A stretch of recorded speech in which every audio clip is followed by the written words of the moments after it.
বিসমিল্লাহির রহমানির রহিম। আসসালামু আলাইকুম প্রিয় শিক্ষার্থী বন্ধুরা, আশা করি তোমরা সবাই ভালোই আছো। আল্লাহর রহমতে আমিও ভালোই আছি। যা কোভিড-19-এর কারণে তোমাদের সাথে অনেক দিন থেকে হয়তো সরাসরি সাক্ষাৎ হয় না, আর এই কারণে তোমরা লেখাপড়া অনেক দূর পিছিয়ে আছো।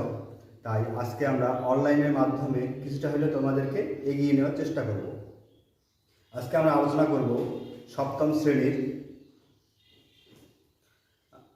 আমার নাম হচ্ছে মোহাম্মদ আজাদুল ইসলাম, কবি নজরুল উচ্চ বিদ্যালয় গণিত শিক্ষক। আজকে আমরা আলোচনা করব সপ্তম শ্রেণীর চ্যাপ্টার 1। তাহলে এই চ্যাপ্টার 1 আলোচনা করার পূর্বে আমাদেরকে একটু সংখ্যা সম্পর্কে ধারণা নিতে হবে। তাহলে আমরা প্রথমে একটু সংখ্যা সম্পর্কে ধারণা নিই। প্রথমে আমরা আসি বাস্তব সংখ্যা। বাস্তব সংখ্যা কাকে বলে? তাহলে আমাদেরকে জানতে হবে বাস্তব সংখ্যা কাকে বলে। তাহলে বাস্তব সংখ্যা হচ্ছে কি? যে সকল সংখ্যাকে সংখ্যা রেখার মাধ্যমে প্রকাশ করা যায় সেগুলো হচ্ছে আমাদের কি? বাস্তব সংখ্যা। আবার অন্যভাবে বলা যায় যে কোনো ধনাত্মক, ঋণাত্মক, মূলদ এবং অমূলদ সংখ্যাকে একত্রে আমরা কি? বাস্তব সংখ্যা বলি। আচ্ছা, বাস্তব সংখ্যাকে আমরা দুই ভাগে ভাগ করতে পারি। একটা হচ্ছে মূলদ সংখ্যা, একটা হচ্ছে অমূলদ সংখ্যা। আচ্ছা, মূলদ সংখ্যা কি? মূলদ সংখ্যা আসলে কোনগুলা? তাহলে মূলদ সংখ্যা আমরা বলতে কি বুঝি? যে সকল সংখ্যাকে দুইটি পূর্ণ সংখ্যার ভগ্নাংশ রূপে প্রকাশ করা যায় সেটা হচ্ছে মূলদ সংখ্যা। আর তাহলে অমূলদ সংখ্যা কি হবে? তাহলে অমূলদ সংখ্যা হবে যে সকল সংখ্যাকে দুইটি পূর্ণ ভগ্নাংশ রূপে প্রকাশ করা যায় না, সেটা হচ্ছে অমূলদ সংখ্যা। আচ্ছা, তাহলে অমূলদ সংখ্যাকে আবার এক ভাগে ভাগ করা যায়। সেটা কি? অসীম, অনাবৃত, দশমিক। আচ্ছা, অসীম বলতে কি বুঝি আমরা? অসীম বলতে আমরা এটাই বুঝি যেটা শুরু আছে কিন্তু শেষ নাই, সেটা হচ্ছে আমাদের অসীম। তাহলে অসীম সংখ্যাটা কেমন হবে? যেহেতু আমরা বলছি কি অসীম, অনাবৃত, দশমিক, যেমন আমরা লিখতে পারি 1, আমরা লিখতে পারি 1.2, 3, 5, 7, 9 ডট ডট ডট চলতেই আছে। তাহলে এই সংখ্যাটাকে আমরা কি বলবো?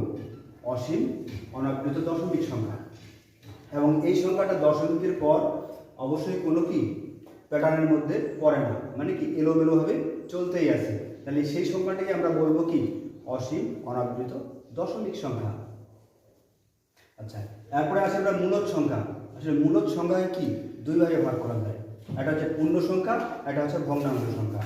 পূর্ণ সংখ্যা কোনগুলা তোমরা নিশ্চয়ই বুঝতে পারছো, যেমন 1,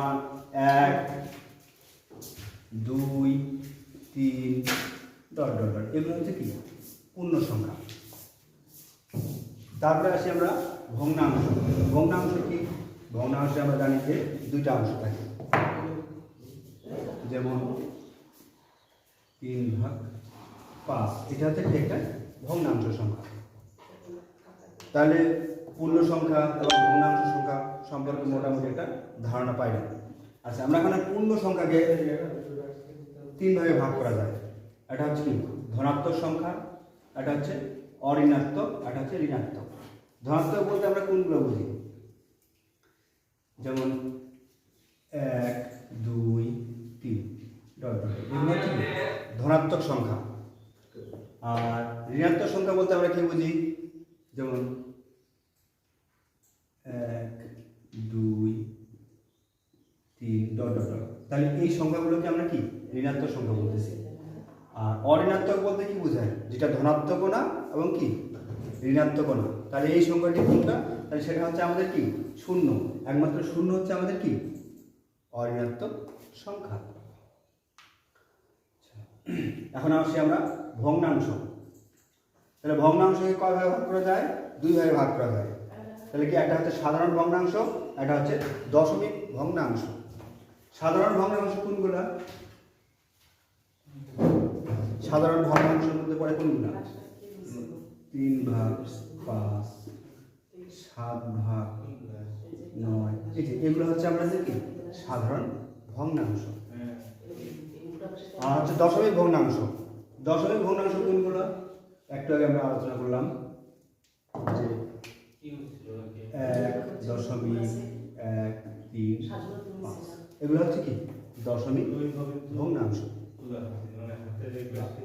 0.132 এগুলো হচ্ছে দশমিক ভগ্নাংশ। সাধারণ ভগ্নাংশ একেবারে দুই ভাগে ভাগ করা যায়। তাহলে একটা হচ্ছে কি সসীম ভগ্নাংশ, একটা হচ্ছে কি অসীম আবৃত ভগ্নাংশ। সসীম বলতে আমরা কি বুঝি? সসীম বলতে আমরা বুঝি যার একটা নির্দিষ্ট সীমাবদ্ধ আছে, তার মানে কি একটা নির্দিষ্ট সংখ্যক সংখ্যা থাকে, সেটাকে আমরা বলি সসীম ভগ্নাংশ। সসীম ভগ্নাংশ যেমন 0.131 নির্দিষ্ট সংখ্যা 0.131, তাহলে এটাকে আমরা কি বলবো? সসীম ভগ্নাংশ। আর আমরা আসি অসীম আবৃত ভগ্নাংশ। আসলে অসীম আবৃত ভগ্নাংশ, এর আগে আমরা শুনছিলাম যে অসীম অনাবৃত দশমিক ভগ্নাংশ, সেক্ষেত্রে আমরা একটা ধারণা পাইছি অসীম মানে কি যেটা চলতেই আছে, যার কোনো শেষ নাই, মানে আজ থেকে কি কিয়ামত পর্যন্ত চলতেই থাকবে, তার মানে কি যেটা শুরু আছে শেষ নাই, সেটা হচ্ছে আমাদের অসীম। যেহেতু আমরা বলছি অসীম আবৃত ভগ্নাংশ, যেমন আমরা লিখতে পারি 2.333,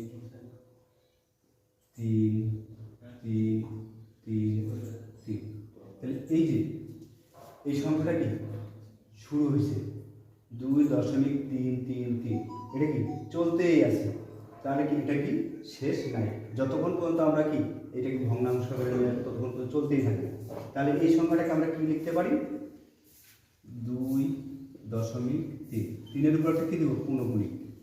তাহলে পৌনঃপুনিক এটাই হচ্ছে আমাদের কি অসীম আবৃত ভগ্নাংশ। তাহলে এটাই হচ্ছে আমাদের অসীম আবৃত ভগ্নাংশ। এটা এরকম হতে পারে যেমন 3.157 যে এইভাবে চলতেই থাকতে পারে। তাই আমরা কি লিখতে পারি? 3.157 1-এর উপর এবং কি 7-এর উপর পৌনঃপুনিক দেব। তাহলে এটাই হচ্ছে আমাদের অসীম আবৃত ভগ্নাংশ।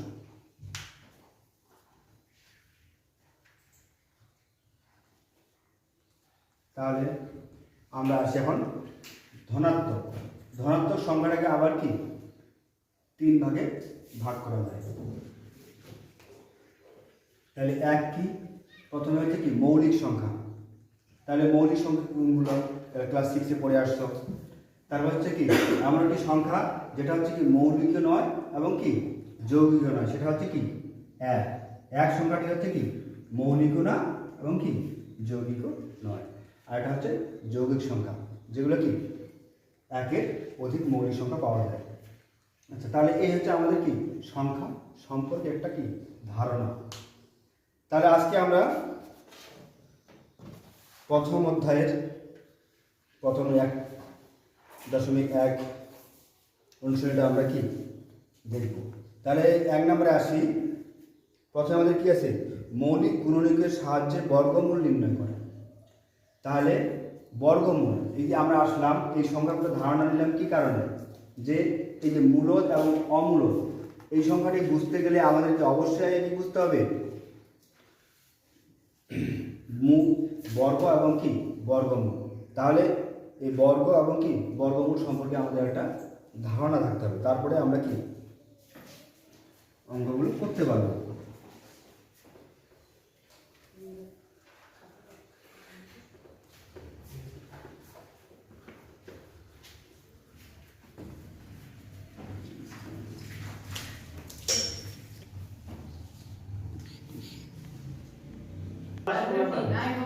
প্রিয় শিক্ষার্থী বন্ধুরা, তাহলে দেখো অনুশীলনী 1.1 নম্বরে কি বলছে আমাদের? মৌলিক গুণনীয়কের সাহায্যে বর্গমূল নির্ণয় করো। তাহলে আমাদের বর্গমূল নির্ণয় করতে গেলে আমাদেরকে অবশ্যই আগে জানতে হবে কি বর্গ কি এবং বর্গমূল কি, এই জিনিস দুটো আমাদেরকে অবশ্যই জানতে হবে। তাহলে আমরা জেনে নিই। তাহলে কোনো সংখ্যাকে সেই সংখ্যা দ্বারা গুণ করলে যে গুণফল পাওয়া যায় তা ওই সংখ্যার বর্গ। তাহলে তা হচ্ছে ওই সংখ্যার কি বর্গ। ভালো করে মনোযোগ দিয়ে শোনো, যে কোনো সংখ্যাকে সেই সংখ্যা দ্বারা গুণ করলে যে গুণফল পাওয়া যায় তা ওই সংখ্যার বর্গ। তাহলে দেখো আমরা 1 এর বর্গ নির্ণয় করছি, তাহলে 1 গুণন হচ্ছে 1 সমান সমান আমরা কি পাইছি 1। তাহলে এটা হচ্ছে আমাদের কি 1 হচ্ছে কি বর্গ।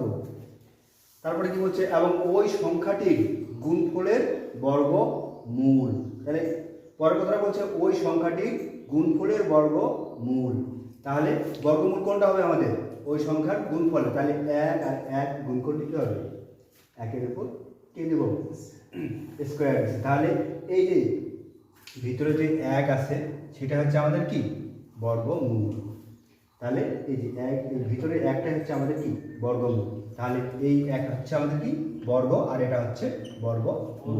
ঠিক 2 এর ক্ষেত্রে তাহলে এই যে ভিতরে যে 2 আছে সেটা হচ্ছে আমাদের কি বর্গমূল, আর এখানে আমরা যে 4 পাইছি সেটা হচ্ছে কি আমাদের বর্গ। তাহলে বোঝা গেছে যে বর্গ আর বর্গমূল কি জিনিস। তাহলে আমাদের বলছে যে মৌলিক সংখ্যা তো অবশ্যই জানো, তাহলে এখানে কি মৌলিক সংখ্যার সাথে সম্পর্কযুক্ত। তাহলে মৌলিক গুণনীতির সাহায্যে বর্গমূল নির্ণয় করো। তাহলে এখানে আমাদের একটা জিনিস মনে রাখতে হবে যে কিভাবে আমরা নির্ণয় করব। যেমন আমরা যদি বলি 64 এর বর্গমূল কত, তাহলে আমরা কি 64 এর বর্গমূল নির্ণয় করতে গেলে আমাদের কি করতে হবে, তাহলে অবশ্যই কি 64 কে আমাদের কি করতে হবে লসাগু করতে হবে। তোমরা ক্লাস 6 এর আগে লসাগু করে আসছো, তাহলে কি আমাদের 64 কে লসাগু করতে হবে। 64 কে লসাগু করি তাহলে অবশ্যই কি 1 ব্যতীত, যেহেতু আমরা জানি যে কি 1 মৌলিক সংখ্যাও না যৌগিক সংখ্যাও না, তাহলে কি 1 এর উপর থেকে কি আমাদেরকে ভাগ দিতে হবে। অর্থাৎ তাহলে এখানে কত দিয়ে যায় 2 দিয়ে যায়। তাহলে 2 দিয়ে ভাগ দিলে কত হয় 2 গুণ 6 2 গুণ 4। এটাকে আমরা আবার 2 দিয়ে দেই, তাহলে কত হচ্ছে 16।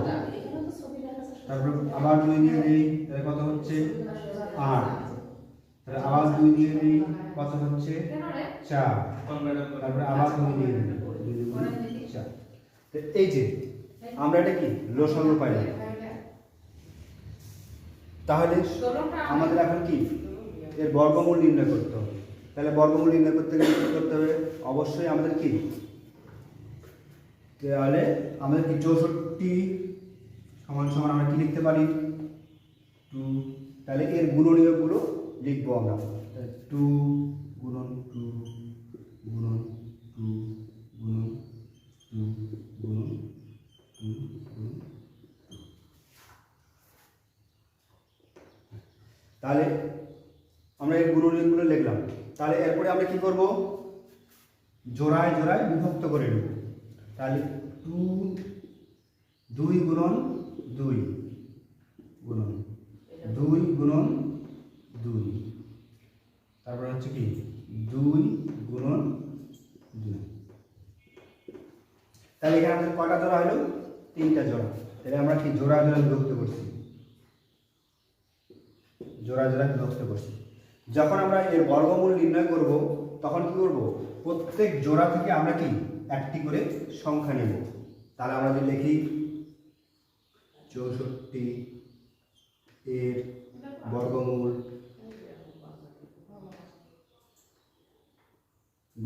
সমান সমান কত √64। তাহলে এই সংখ্যাটা আমরা সমান কি লিখতে পারি, এখান থেকে একটা 2 নেব গুণন, এই জোড়া থেকে একটা 2 নেব, তারপরে কি নেব পরবর্তী জোড়া থেকে 2 নেব। তাহলে আমরা গুণ করি 2 দুগুণা 4 4 দুগুণা 8। তাহলে আমরা লিখতে পারি যে 64 এর বর্গমূল হচ্ছে কত 8। ঠিক এই নিয়ম ফলো করে কি আমরা অনুশীলনী অঙ্কগুলো সমাধান করব। তাহলে তোমাদের মনে রাখতে হবে এখানে কি অবশ্যই গুণনীয়কগুলো কি জোড় তৈরি করতে হবে এবং প্রত্যেক জোড় থেকে কি একটি করে সংখ্যা নিব। সংখ্যা নিয়ে যেটা আসবে সেটা হচ্ছে আমাদের কি ওই সংখ্যাটির বর্গমূল। তাহলে আমরা এখন অনুশীলনে ফিরে যাই। 15 মিনিট হয়ে গেছে।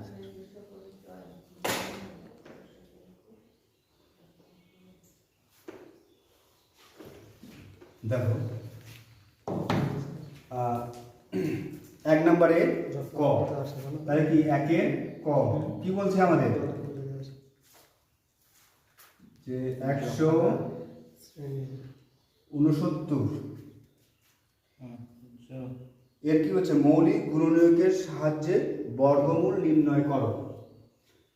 তাহলে 169 এর বর্গমূল নির্ণয় করো। তাহলে কি করতে হবে, সর্বপ্রথম আমাদের কি লসাগু করতে হবে। তাহলে এখানে 169 এর লসাগু করি, দেখি 2 দিয়ে, কারণ শেষের সংখ্যাটা কি বিজোড় সংখ্যা, যেহেতু সেটা একটা বিজোড় সংখ্যা অবশ্যই কি জোড় সংখ্যা দিয়ে কি সেটাকে ভাগ যাবে না। তাহলে কি তারপরে 3 যাচ্ছে না, ঠিক এভাবে আমরা কি চেষ্টা করি। তাহলে কত দিয়ে যাচ্ছে আমাদের 13 দিয়ে দেই, 13 গুণিতক 13 169 হয়। তাহলে এখানে আমরা পেলাম 13 গুণন 13। তাহলে দেখো এখন আমরা লিখতে পারি কি, তাহলে 169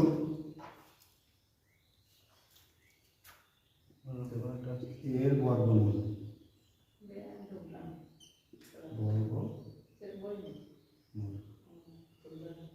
সমান সমান কত 6। তাহলে আমরা কি লিখতে পারি, ফেসবুকে পোস্ট করবেন। বর্গমূল নির্ণয় করতে হলে কি করতে হবে আমাদের, যে এর আগে আমরা দেখছি এখানে কত আসছে আমাদের গুণনীয়ক সঙ্গে কত 13 গুণন 13। তাহলে এখান থেকে আমরা কি এই দুইটার মধ্যে কি একটা নিব। তাহলে 169 এর বর্গমূল হচ্ছে কত 13।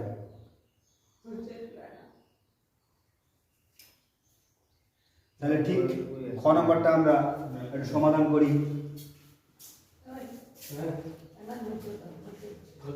দেখো খ নম্বরে কি আছে আমাদের,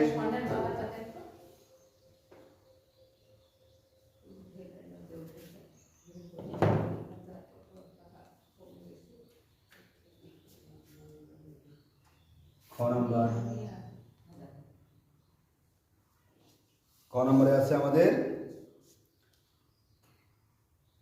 529।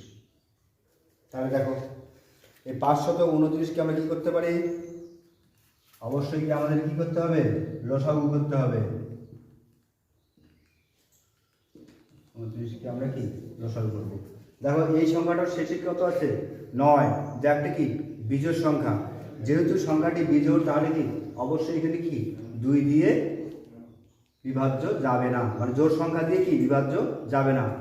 তাহলে আমরা এরপরে দেখি 3 যাচ্ছে না, তাহলে এর উপরে আমরা ট্রাই করতে হবে। তাহলে কত দিয়ে যায়, যদি এটা আমরা 23 দিয়ে দেই, 23 গুণিত 23 তাহলে কত হয় 529। তাহলে এর গুণন হচ্ছে কত 23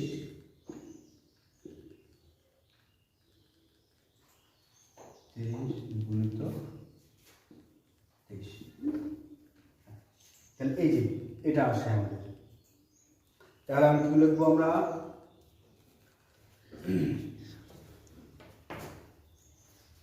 তাহলে এখানে আমাদের কয়টা জোড় আছে, একটা জোড় তৈরি হয়েছে।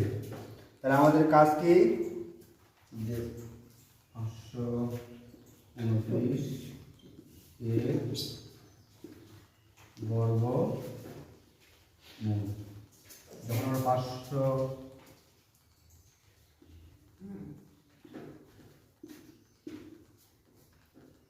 নির্ণয় করব তখন আমরা কি করব, যে এর আগে আমরা দেখছি যে প্রতি জোড় থেকে কি একটা করে সংখ্যা নিব। যেহেতু আমাদের এখানে একটি জোড়, তার মানে কি, তাহলে একটা সংখ্যা নিব, তাহলে কত আসতেছে 23। তাহলে আমাদের 529 এর বর্গমূল হলো কত 23। তাহলে বাকি যে সংখ্যাগুলো আছে সেগুলো কি আমরা একই রকমভাবে কি সমাধান করতে পারি। তাহলে দেখো এবার গ নাম্বারটা আমরা একটু সমাধান করি। গ নাম্বারে কি আছে, 1521।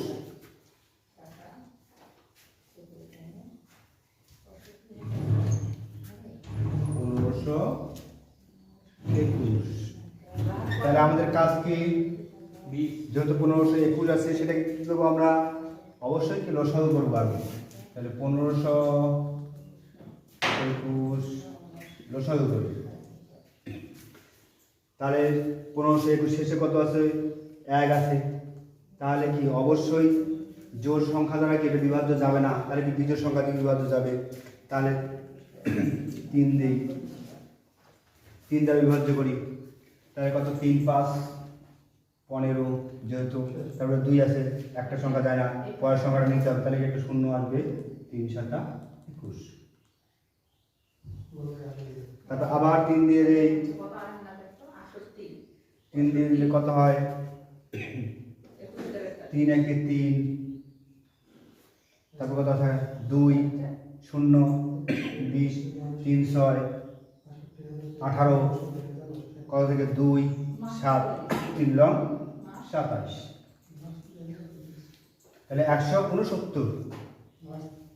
169 এর আগে আমরা ক নম্বরে করছি, তাহলে সেখানে কি দ্বারা বিভাজ্য গেছে, 13 দ্বারা। তাহলে 13 গুণিত 13, তাহলে 13 গুণিত 13, তাহলে হচ্ছে 169। তাহলে এখানে আমরা লিখতে পারি সমান সমান 3 গুণন 3 গুণন 13 গুণিত 13। তাহলে দেখো এখানে কয়টা জোড় হয়েছে, এখানে একটা জোড় আর এখানে একটা জোড়। তাহলে এখানে আমাদের কি 2টা জোড় তৈরি হয়েছে।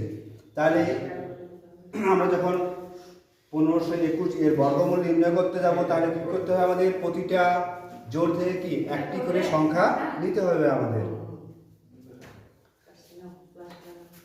1521 এর বর্গমূল